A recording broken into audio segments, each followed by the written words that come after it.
nivelado atmosférico para determinar en la dirección vertical pues, los perfiles de velocidad y dirección del viento, la temperatura, la presión y la humedad relativa, con lo cual nosotros pudimos estimar a través de un modelo semiempírico la evolución de la altura de la capa de mezcla, que es uno de los parámetros que se requieren para realizar este tipo de estudios.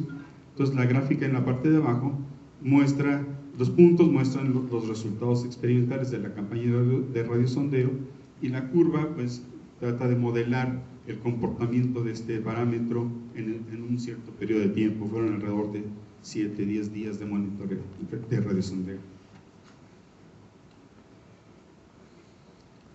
La realización del inventario de emisiones. Bueno, para ello, primero se identificaron las principales fuentes de emisión. Esto estaban conformadas por equipos de combustión, como son motocompresoras, quemadores elevados, bombas de diésel. En total, un número de fuentes de 93, 22 motocompresoras, 53 quemadores elevados y 18 bombas diésel. Del lado derecho, en las últimas 3 columnas, están indicados los sectores sureste, noroeste y suroeste, donde se encontraban estas fuentes de emisión y la cantidad de cada una de ellas en los tipos que están ahí mencionados. Como puede observarse, la parte sureste, que se fijan en esta figura, hay un par de ejes, ¿sí?, que nos dividen a la región en los cuadrantes que están mencionados. El cuadrante noreste no es muy importante, ahí no tenemos fuentes de emisión. Sin embargo, los otros 3 cuadrantes, el noroeste, el suroeste y el sureste, son importantes porque dentro de ellos están ubicadas un gran número de las fuentes de emisión, tal como está indicado ahí. Las tasas de emisión que fueron consideradas, o más bien que fueron evaluadas, se obtuvieron a través de balances de masa, la aplicación de la norma AP42 de la EPA, parámetros de operación y mediciones in situ, mediciones directamente en las chimeneas o en las salidas de las emisiones de los distintos equipos. Con esto se definió un inventario de emisiones, que está resumido muy brevemente en esta tabla, donde para cada uno de los tipos de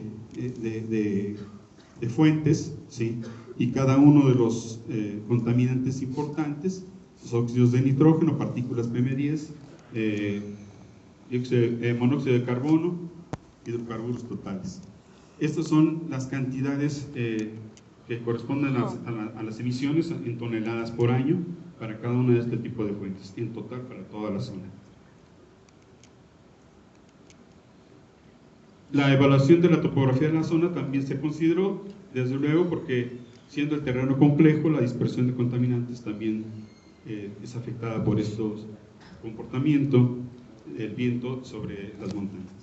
Entonces, bueno, aquí en este diagrama, al centro vemos la zona, el mapa de la zona, la topografía, y a los alrededores están los perfiles topográficos indicando cuál es el comportamiento de las altitudes que se van localizando a partir del centro de la figura hacia afuera, ¿sí? Entonces puede observar claramente que en el caso del cuadrante suroeste tenemos el terreno más complejo, mientras que del lado derecho, ¿sí?, en la gráfica central, al lado derecho, pues prácticamente es plano, porque eso ya corresponde a la salida hacia el mar. Entonces esa parte es la menos compleja, las otras son bastante complejas desde el punto de vista topográfico. Las gráficas que están aquí a la izquierda son histogramas para medir, determinar en qué medida, en qué porcentaje cada una de las altitudes se encuentra en esta zona.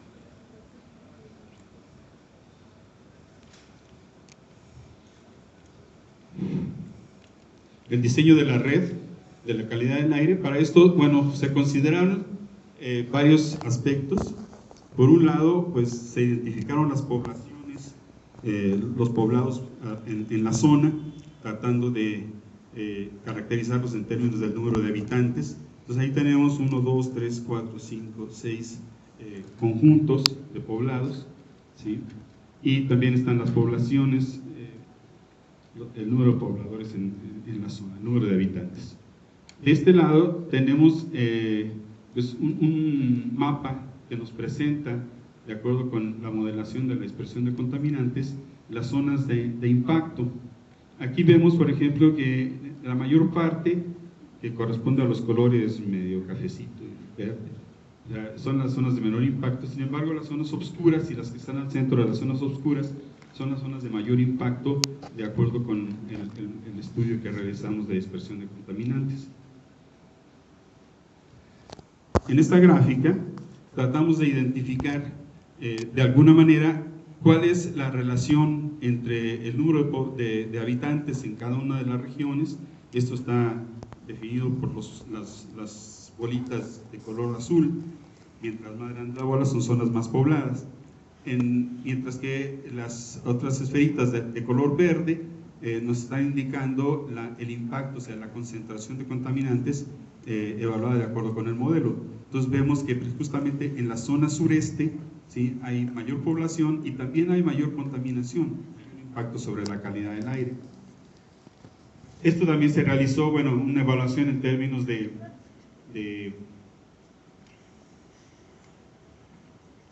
poder identificar, ¿sí?, la información no se alcanza a ver, pero lo que tenemos aquí es una comparación de los poblados con los números de poblaciones, con los números de habitantes, perdón, y las regiones donde hay mayor impacto. Las zonas rojas son las zonas más afectadas en esa evaluación y en ese periodo en el que fue realizado el estudio, que fue en mayo de 2012. Esto fue hecho precisamente para poder identificar dónde convenía colocar las estaciones de monitoreo de la calidad del aire.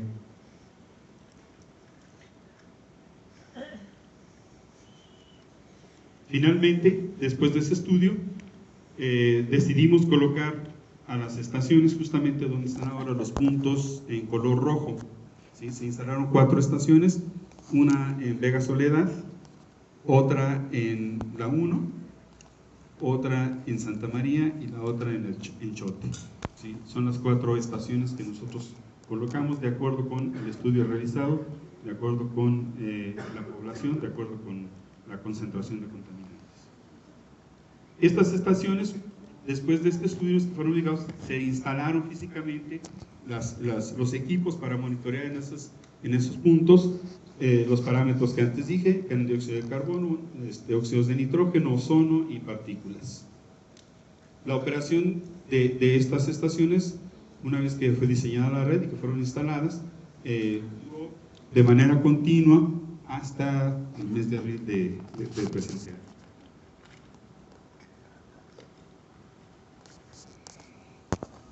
De esta manera, bueno, pues nuestra red de monitoreo quedó conformada por las 5 estaciones micrometeorológicas que ya mencioné al principio, las 4 estaciones de monitoreo de la calidad del aire, ¿sí?, y estuvieron operando desde septiembre de 2012 hasta abril de 2015.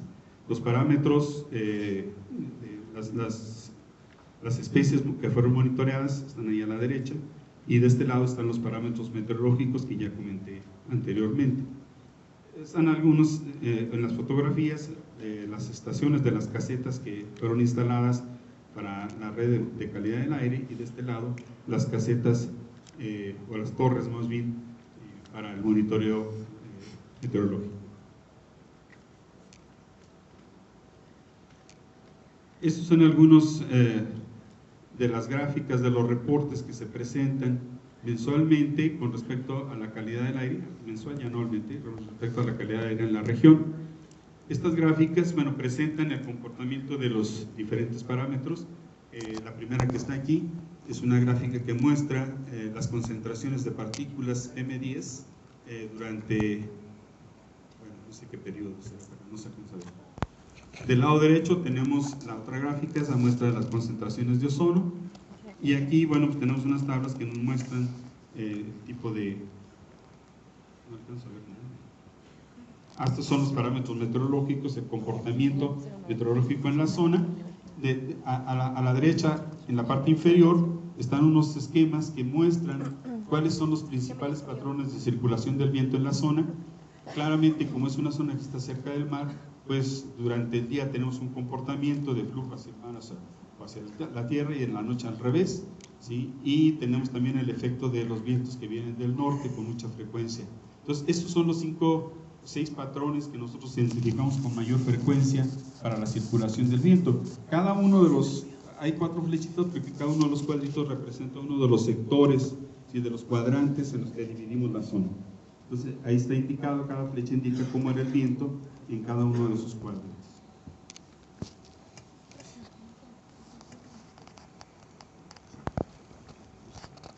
Aquí tenemos, bueno, pues de alguna manera el comportamiento de los contaminantes, la meteorología en el tiempo, ¿sí?, en la parte de arriba.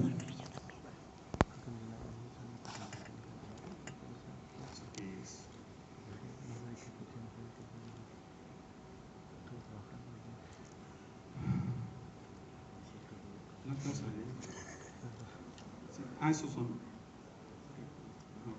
son las concentraciones de ozono. Bueno, no importa, son ejemplos de los parámetros que se midieron en el comportamiento que tuvieron en el periodo.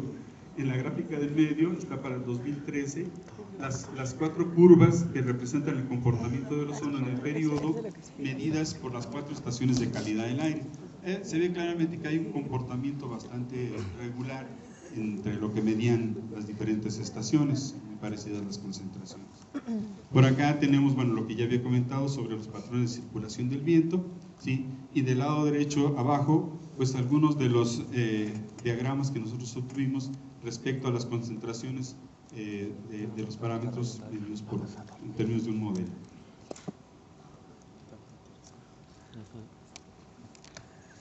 Bueno,